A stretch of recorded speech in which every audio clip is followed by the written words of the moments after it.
We're here on Radio Free Flint. Thanks for joining us. This is Arthur Busch, your host. Today I have an exciting guest, Karen Paul Holmes, who is a Flint native. She's a poet, amongst other things. She grew up in Flint. Hopefully she'll tell us about her experiences in our city, as well as tell us about your writing and the work that you're doing. Karen, welcome. Thank you. I'm glad to be here. Now, Karen, you have actually written a poem about Angelo's. About my dad coming home from work. Yeah, I really need to write a poem about waitressing there. I haven't done that yet. I sort of have that one in my head. But yeah, this is my second book, No Such Thing as Distance. But this is my second collection, and it's called No Such Thing as Distance because of these distances traveled from my father coming and my mother coming from Australia. And then, us being sort of dispersed, the kids sort of being dispersed. And just that whole idea. Dispersed meaning that you all live in different cities. Anyway, that sort of idea of distance metaphorically and literally. Why don't you read that poem for us? Okay, good. So this is called Daddy Comes Home from Angelo's Coney Island, Flint, Michigan. My sister reaches into her suitcase for the chili dog sauce, a gift to me more rare than a 59 Buick. Today in Atlanta, it's Michigan weather, cold and dull, darkening at dinner time, like when Daddy would arrive from work, brushing snow off his tweed coat. Once he brought us leftovers from the jukebox in the stash of 45s, shiny as our patent leather shoes. We found Love Potion number 9. His mustard-stained white shirt always reeked of onions, spiked with cigarette smoke, grease, French fries. When he took off his sweaty shoes, Pico, our Chihuahua, rubbed her body crazily against him, then against his socks with their old potato odor. We loved the food smells at Angelo, but not the mishmash Daddy wore home, even in his mustache and the sticky sheen of his forehead as he kneeled to our level. When Mom handed him his cold Coke, he passed it around to each kid, though 5 sips nearly drained the 6-ounce bottle. Now, one thing I don't want to miss is you're also a published author. You've published 2 books. The one book was No Such Thing as Distant book, and the other book was Untying the Knot. Tying the knot, okay. No, untying the knot. Untying the knot. Yeah, that doesn't sound like a very good experience. I was a Boy Scout once at Freeman School, and we learned how to tie knots, and I came home. I was so excited, showed my mom, and I started tying curtains. She said, well, here, this might work better than you messing up our house. We'll just go to the hardware store and get some rope and practice. Untying the knot, that was a whole nother. Well, in that poem, I actually talk about Boy Scout knots. And I was excited as a Girl Scout to learn knots too. You get a merit badge actually for learning how to do the right ones. And some of them I still can do. Karen, you're from Flint. Tell us about your history with Flint. Our address was Davison at the point, but we weren't really in Davison. We were really in Flint. And I went to Flint Bentley, which is now Burton, but it was never Burton back. I think it was just Burton Township back. I've mentioned to you before that my father was, along with Angelo Nikoloff, was the original owner of Angelo's Coney Island. That tied the family back into the downtown area. And, I remember going and having my mother drop us off to get a hot dog and then hopping on the bus to go to, was it the Capitol Theater or the Palace Theater? There were 2 of them, to see a movie. And that was always such a big deal. And shopping at Smith Bridgman's for our school clothes every year. So, I have a lot of memories of downtown Flint.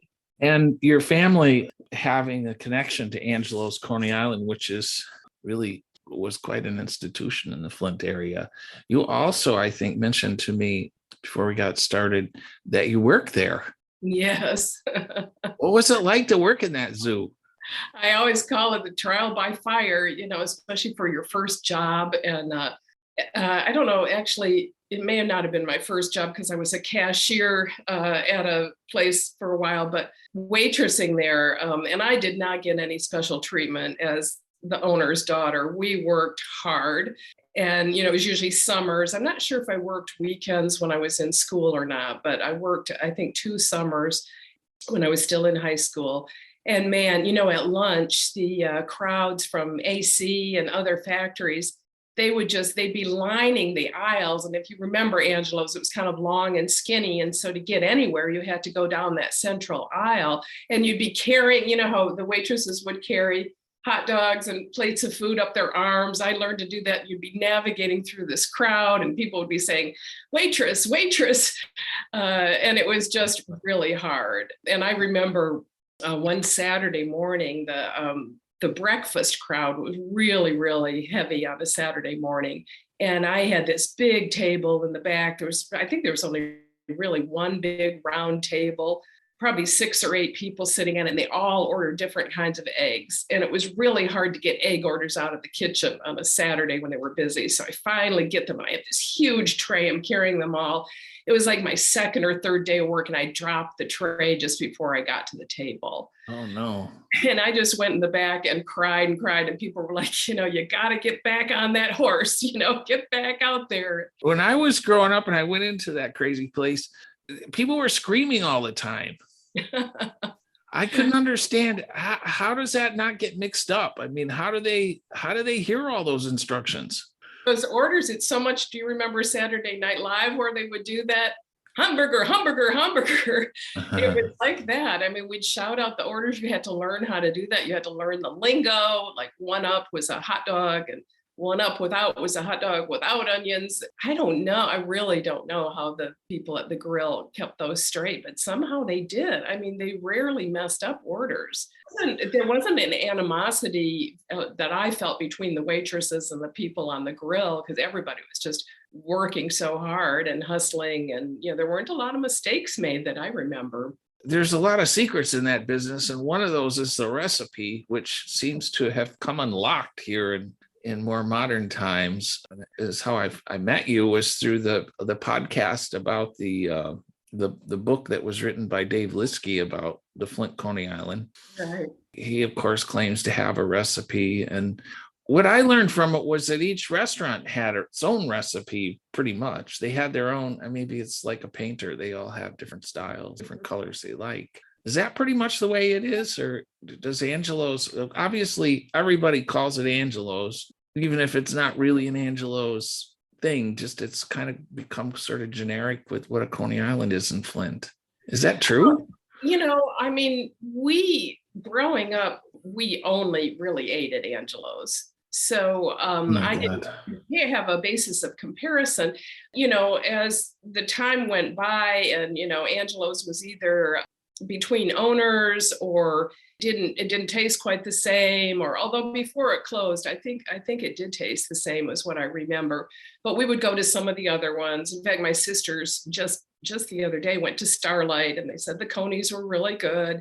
Yeah, I think people, just like any chef, they probably, put a little of this, a little of that. But I think probably most of the really authentic ones use that Abbott's Coney sauce as a base, or the Coney meat as a base. So that's what I use when I make them. And I think that I mimic the taste pretty well as I remember it. Now, you wrote a poem about your dad. That's different than the poem about Angelo's, I guess. I'm not sure. I think that's what it was. Why don't you share that with us? I thought it was a good poem. Okay, that's great. Yeah, this is going back to the immigration story. And then it goes into some of the traditions of the Orthodox Church. So it's called To My Father, Man with Three Names.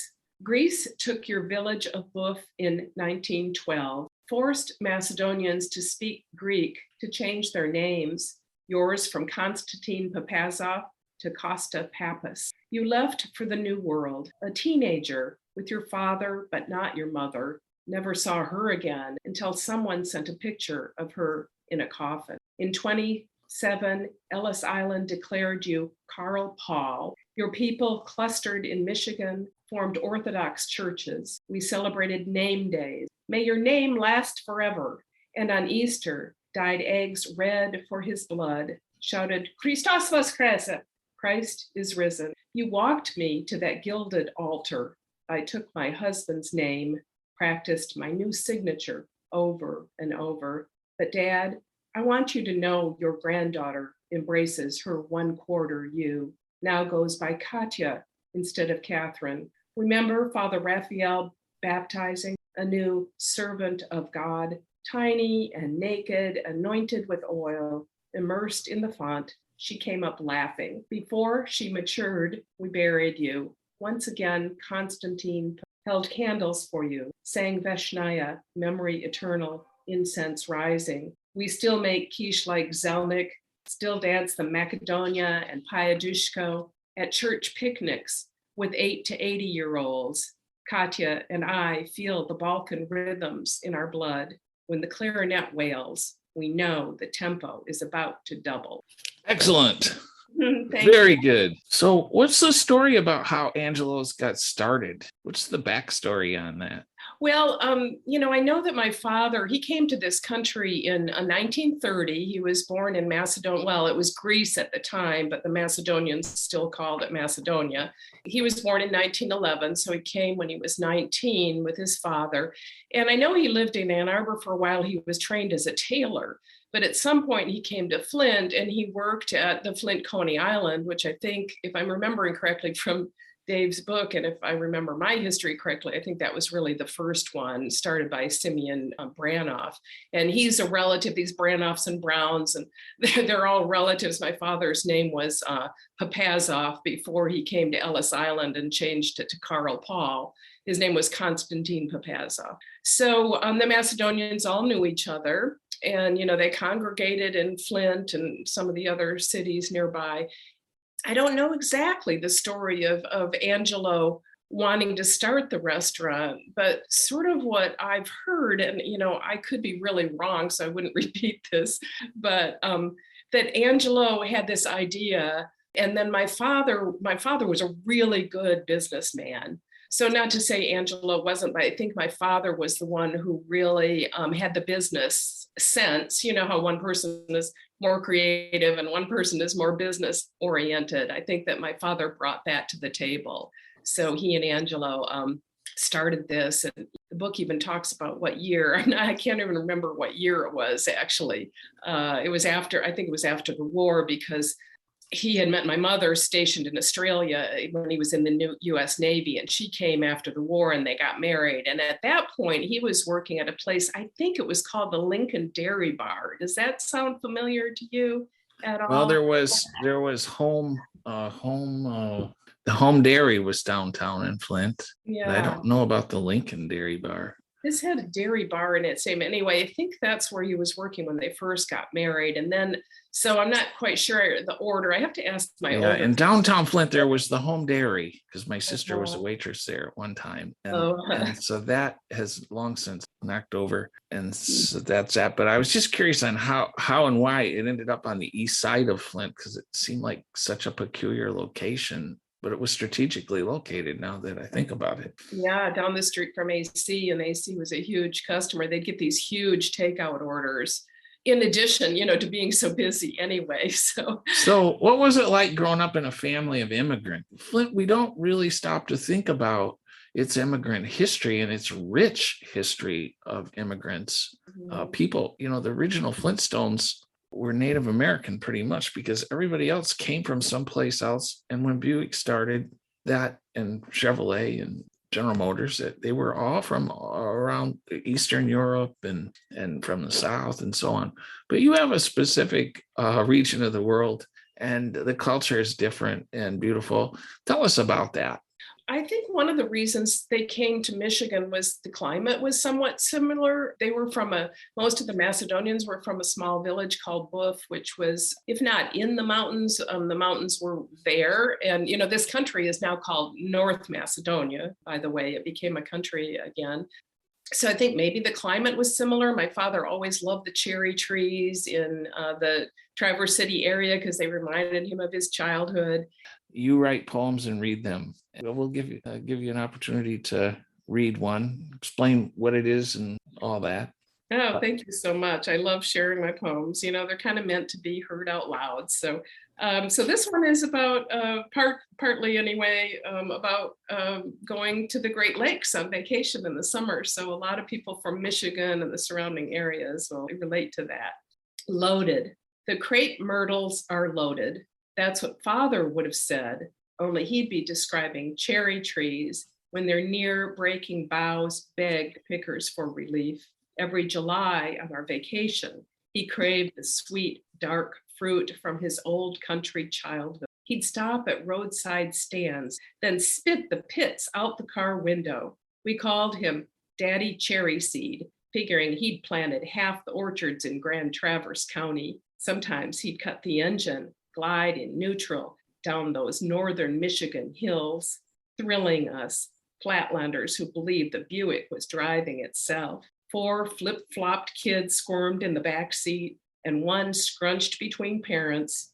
We sought a cottage on Great Lake sand, couldn't wait to inflate the inner tube. Dad sang with heavy accent, everywhere we go, there's a sign on the road, no vacancy. Those trees in the cherry cap, more red than green, like the crepe myrtles here in Atlanta, more flower than leaf. Yes, they're loaded, drunk on their own deep pink, blazoning summer along roads and driveways. In all their glory, there would have said, their heavy arms bowing down.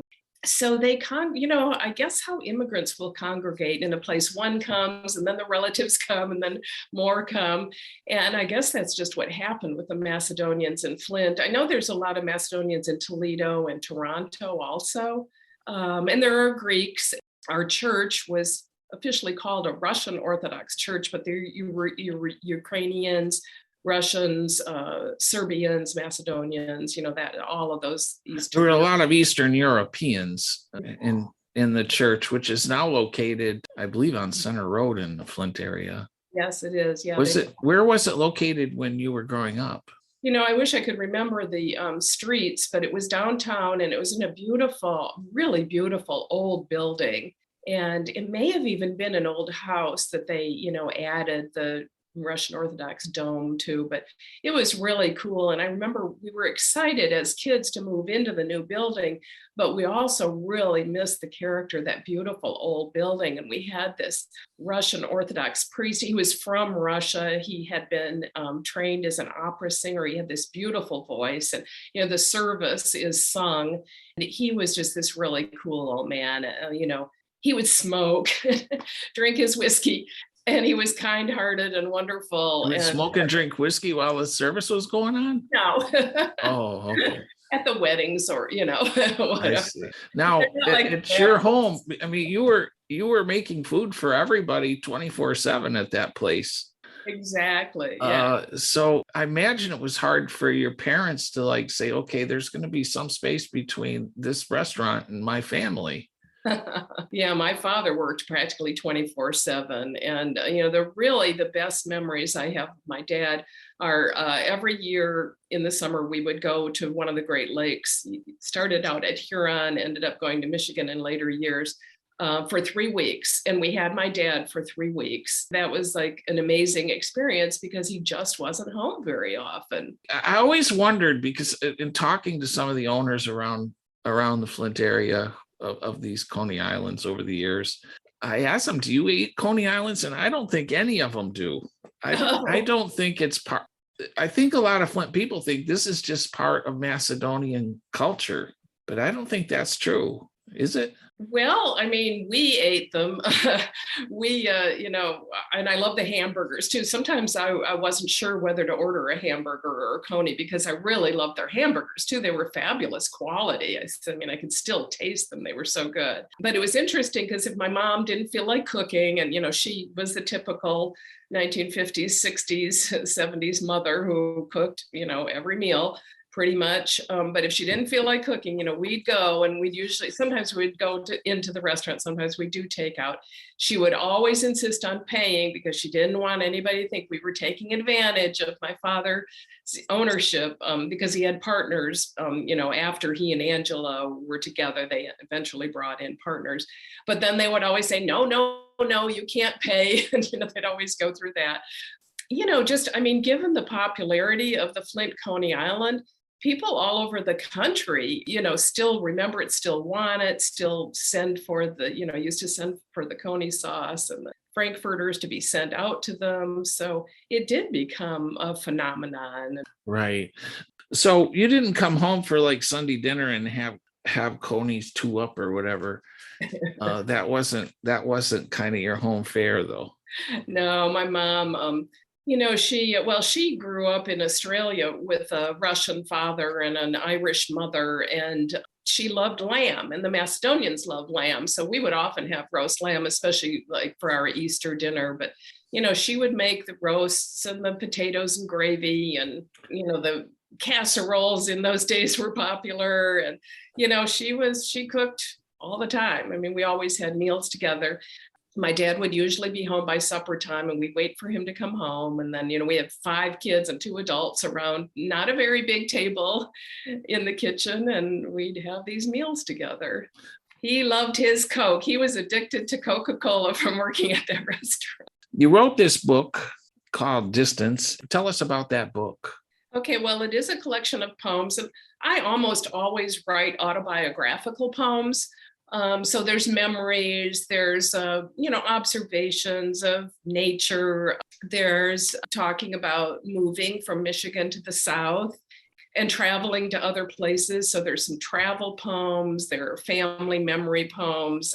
There are recipes in the back. I have some Macedonian recipes in the back. I have a couple poems that talk about food, as we've been talking about food, whether it's a Coney or something else, is very important to families. And, a lot of your memories are just come back to you at the taste of certain foods. So, that it's a collection of poems that I wrote over a few years. It's my second collection. And, suddenly it seemed like it was a group of poems that could work together in a book. So I started assembling the manuscript and was lucky enough to have a publisher accept it pretty quickly. Poetry is really competitive, and sometimes you send your books manuscripts out for years and years and years and get a lot of rejection. So I had a pretty quick acceptance on this one. We'll publish on our website at radiofreeflint.media, we'll publish the how to get the book.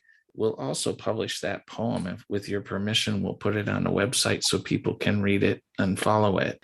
The second book you wrote, what is the name of that book? Well, it was the first book, because that one was my second.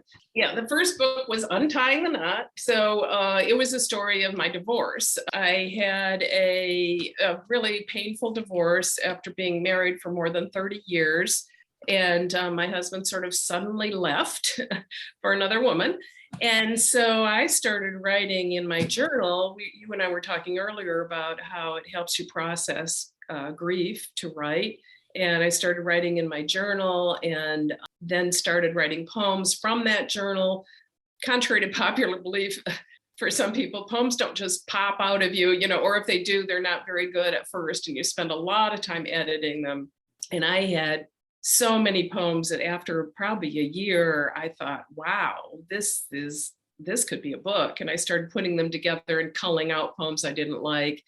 When you start to work on an art piece, and you might know this from your own art, that you sort of lose yourself in the art versus the emotion comes out in all the rough drafts. And then you sort of start working on the craft of poetry and trying to make it a better and better poem. And that sort of is a healing process too, because it gives you a sense of remove from, the situation that caused so much grief. The raw emotion is there.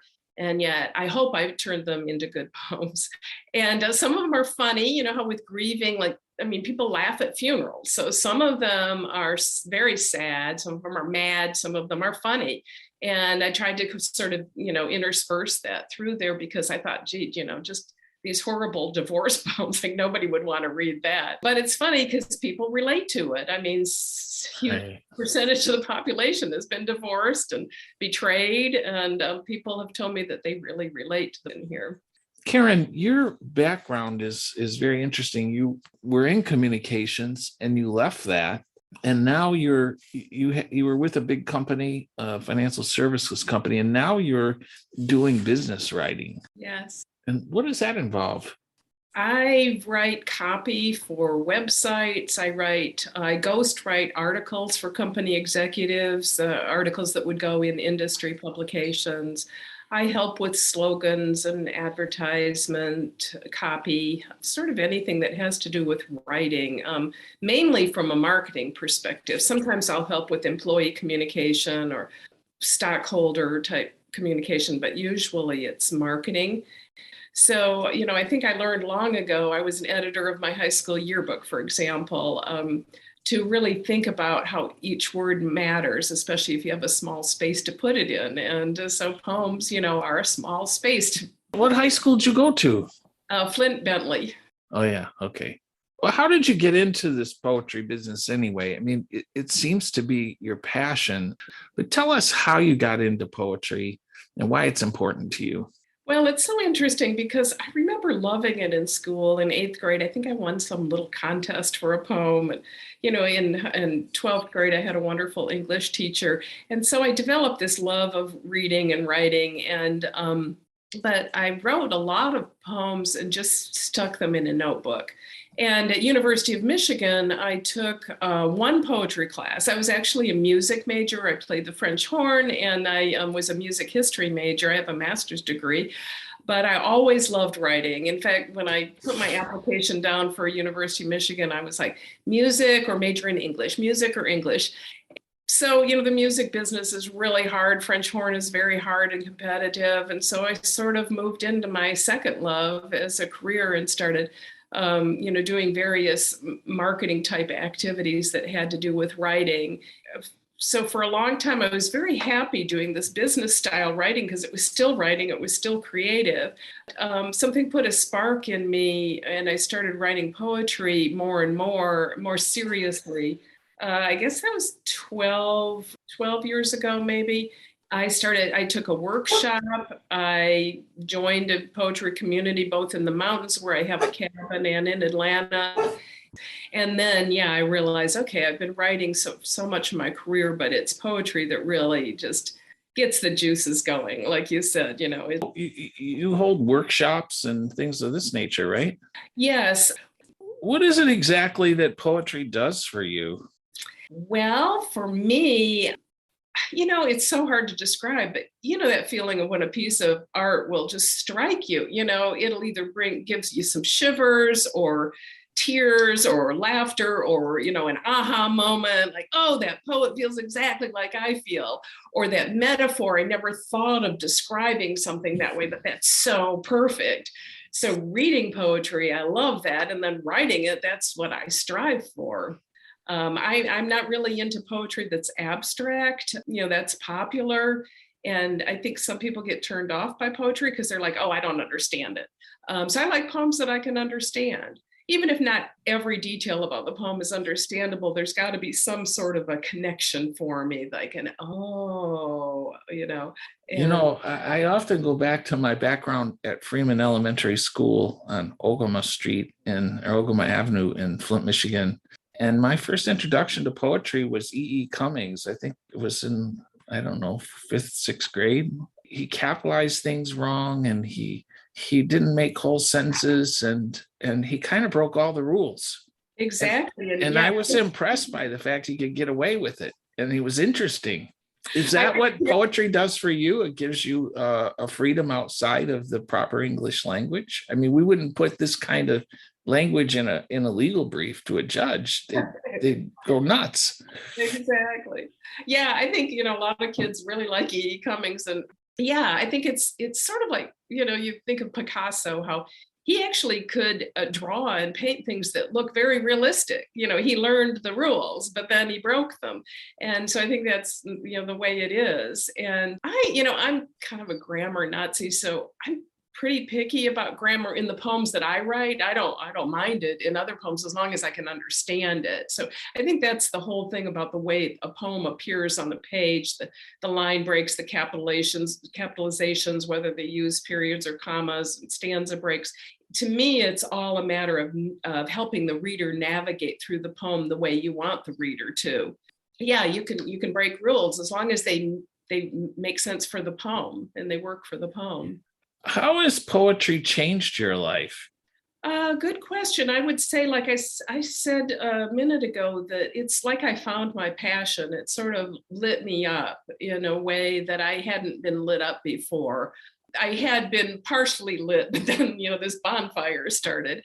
So I think, the self-expression, the also the emphasis on the craft and the really just working to edit a poem to make it right. And a big part is the poetry community. Many of my friends now are poets that I didn't know as friends, or maybe not even as poets years ago. And now it's a huge part of my community. Does poetry better help you understand yourself or others? Both, but I would say for me, it is helping me understand myself, my emotions, or my observations, either, like of nature. How would I describe that particular thing? So yeah, I think it makes you more observant. It makes you really, you have the emotion, but then you have the thought process too. And both of those are very interesting. Let me close by asking you a couple questions about Flint. You were raised in Flint and you spent your early years in Flint, and then you moved on.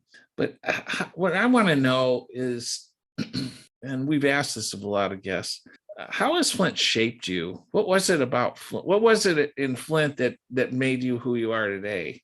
Well, what was that ingredient is the question. Yeah, that's really interesting. Gosh, there's so many factors. I think the size of the town was really nice to grow up in, especially since I was sort of out in the country. We were on an acre of land. So I had that, but I also had the downtown experience. And so I love that, like sort of going into the big city, which wasn't so big that it was scary. And then the auto industry. We only drove Buicks, and most of the kids I went to school with, parents worked in the factories, either AC or one of the GM plants. So, you also grew up with that, that whole automobile thing that, we were proud of our automobiles. And, I remember when our church, someone, when I was probably in high school, bought a Mercedes, and it was like, oh my gosh, that Mercedes is so beautiful. But it's not, it's not a Michigan car. Oh my gosh. And so, yeah, just that whole thing. And I think the fact that my father's restaurant fed so many of those workers and those hard workers. When I left Flint for University of Michigan, I was so ready to, experience the university life and get away from, my hometown. But I majored in music, and, my parents had tickets to the Flint Symphony, and my mother was a member of the Art Institute. And I remember going there and volunteering, helping her with some event. I remember as a kid taking an art class there. I still have a little sculpture of an animal that I made in that art class. So that whole art center in Flint had a really big impact on me. How would you describe Flint in one word or two? Gosh, well, I mean, the Flint that I grew up, because I hardly know the Flint of today, and I know it's had its huge problems. I would say, a medium-sized town with this interesting dichotomy of being built around the auto industry and yet having a wonderful art scene at the same time. That's more than one word. Sorry, no. Diverse. Okay, I'll take that. Are you a Flintstone? Do you know what that means? Well, I'm not sure I'd ever heard that term before I listened to your podcast, and I like it. I like it better than like Flintite or Michigander. Yeah, so at heart I am. I'd say maybe I'm a former Flintstone, but still has, a deep connection and happy memories. Karen, thank you for joining Radio Free Flint. I appreciate it, and it's been very enjoyable to meet you and chat with you. I hope that we get a chance to talk to you again. I never dreamed when I started the podcast that I'd be interviewing poets, but it's really been a pleasure. So with that said, you've wrote 2 books. If people want to get copies of your books, they can do so by calling you at home. No, they don't want to do that. How would they get a hold of the books? Well, they're actually both on Amazon.com. And, if you search for Karen Paul Holmes or one of the titles, No Such Thing as Distance or Untying the Knot, you can pretty easily find them on Amazon. All right. We'll put links to both books in our description of the podcast. Thank you, Karen.